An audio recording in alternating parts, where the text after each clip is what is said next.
Okay, so it's mid-August here. It's warm.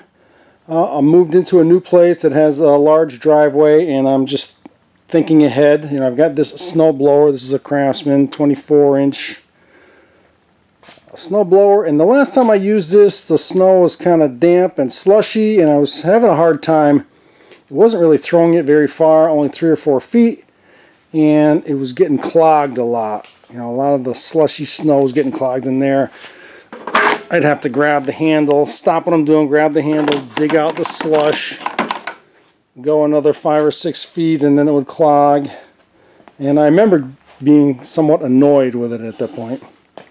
And then I stumbled across an impeller kit to solve that problem. So I looked into it, made a lot of sense. I bought one, and I'm going to install it on this machine. This is what's referred to as a two-stage snowblower. It has 2 main parts. It's got this auger, which directs the snow into the back where the impeller is, and the impeller spins at a high rate of speed, throwing all the snow up the chute and out. Today I'm going to be directing my attention to the impeller part of the snowblower, and this is where the kit comes in. We're going to enhance this impeller part, and apparently the problem is that this impeller inside this round metal housing, it's a metal impeller, and it's spinning very fast, and we can't have contact between the metal impeller and the metal housing. It'll make a loud noise and probably break stuff.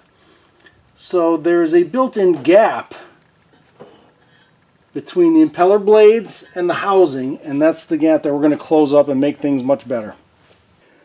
So to get better access to this impeller, I'm going to take off this chute assembly, which looks like it's on by 4 bolts. 1, 2 there,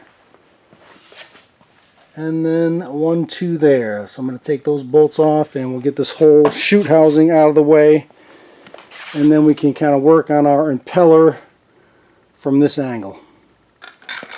Okay, these are 7/16.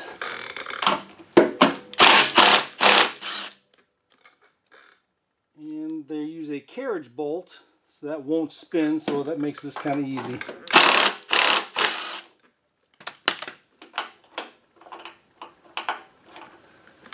One, 2.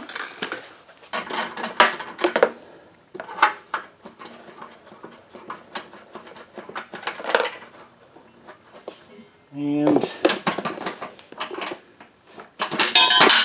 2. Okay, so apparently this is the problem, which I just learned. So this impeller is spinning fast, it's throwing snow straight up the chute, but you will see that there's a big gap between this impeller and the actual impeller housing. I mean, that's a 1/2 inch or more of a gap. And so it won't wipe this housing clean. It allows that much snow to stay in here, and when it's slushy snow, it just builds up and clogs and slows everything down, and it just, this housing never gets wiped clean because we've got this big gap in there. Okay, so now with the chute removed, we're looking where the chute used to be, and here's the impeller. It spins around and it throws the snow up out of the chute. And here's the big gap that we're trying to close. This is too much of a gap. Too much snow remains in this housing, and it allows it to clog.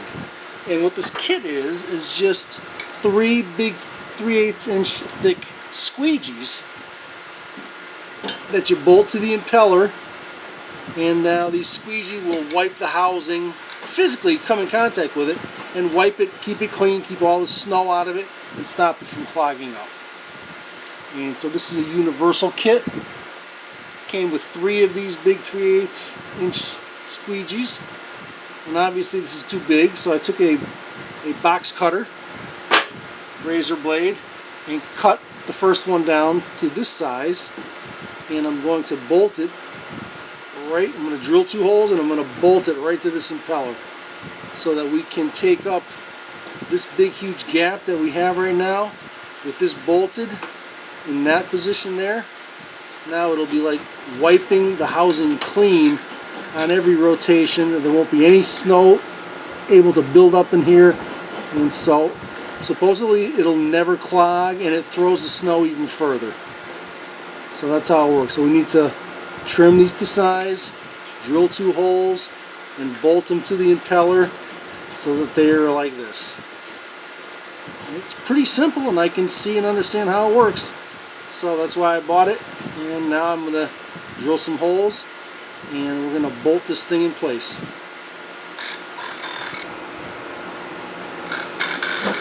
Alright, so let me make some marks here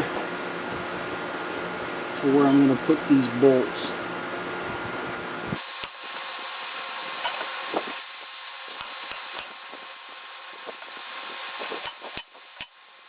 Alright, hopefully we can get a drill in there that won't walk and we can get our holes. Alright, I'm going to start by trying to drill a smaller hole than I need.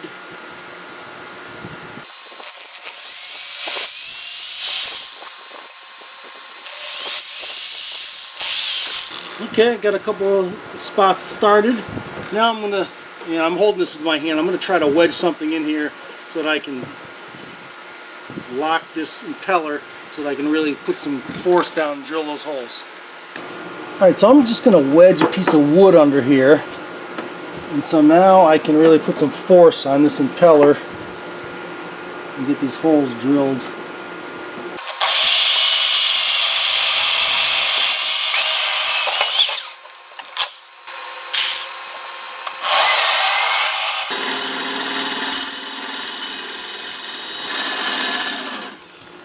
Sorry for you guys that are wearing headphones.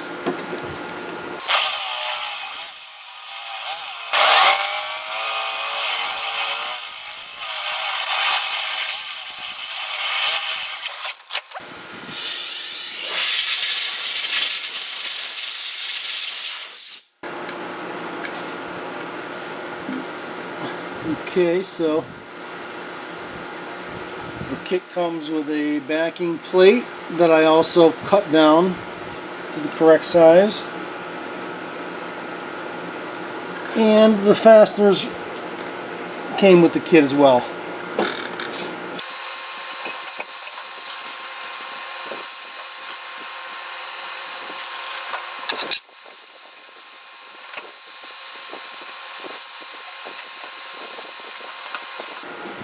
Okay, so let me get a socket and we'll get these in the correct position and then we'll sock them down tight. Okay, I am actually going to have these things, make contact with this housing. I mean, this is a rubber squeegee. It'll wear down almost immediately to the exact shape required, and it'll be a perfect fit as it wears through. These carriage bolts will be in place. Let's see what that's going to look like.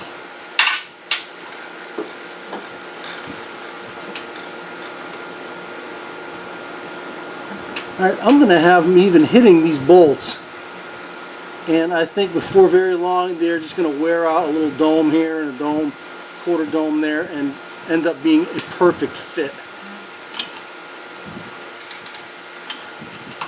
So, I mean, it might make some noise for the first couple of minutes, but I'll know what that noise is and I'm fine with that.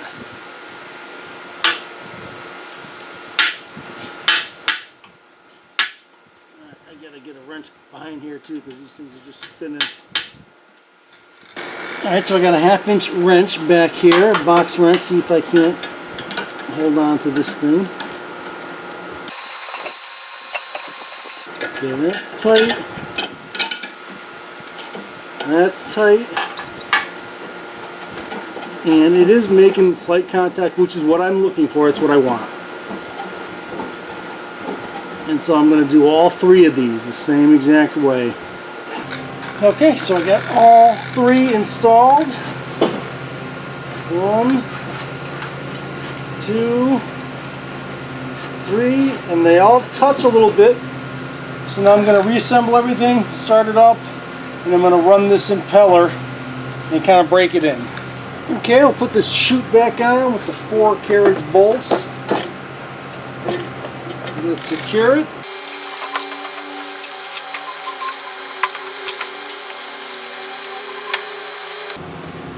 Okay, so I'm going to start it up now. I'm going to run the auger and the impeller. First I'm going to spray with some water for some lubricant, and then let's see what it sounds like and what it does. And I expect it to make some noise initially, and hopefully it will quiet down pretty shortly. But here goes nothing.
Okay, so just as I suspected, it did make a little bit of a racket. I saw some pieces of black squeegee come shooting out of there, so I'm sure it trimmed itself to the perfect